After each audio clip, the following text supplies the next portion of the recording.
So, after coming from the theater, having gone to see Wicked for Good, I have to first admit that I don't really like that the Wicked films exist to begin with, mostly because they, being heavily based apparently on the stage play, are an attempt to retcon one of the most iconic stories of all time in The Wizard of Oz.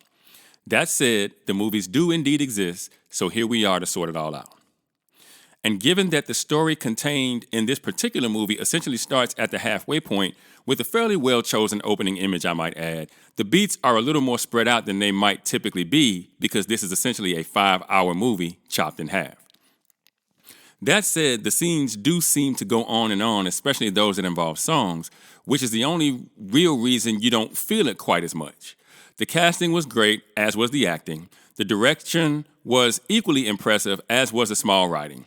In fact, the dialogue fit the film and the characters extremely well, in my opinion, especially the two main characters. But the thing I was really interested to see, the thing that I knew would ultimately determine how I felt about this film overall, was how John Chu and Stephen Schwartz would handle the overlap with The Wizard of Oz.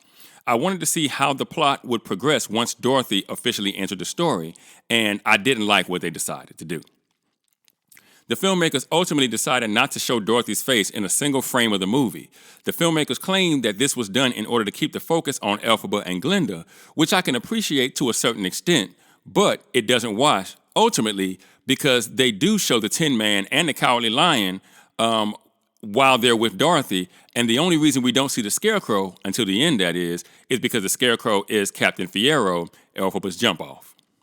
The other issue I have with this decision, the biggest one in fact, is that it forced the filmmakers to expedite Dorothy and her friends' contribution to the overall story, which made the second hour of the film feel extremely fragmented with no fluidity between the scenes from that point on. And finally, I thought the ending of the film meandered quite a bit, and on top of that, the fake-out concerning Elphaba's fate made the sacrifice she made feel extremely hollow, especially in the wake of the ending of the original film.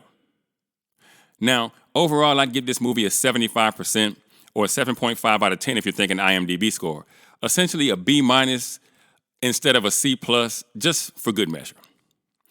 Look, this movie would have been much better if not for the fact that it's the retelling of an old tale from a supporting character's point of view, all in the effort to turn a villain into a hero.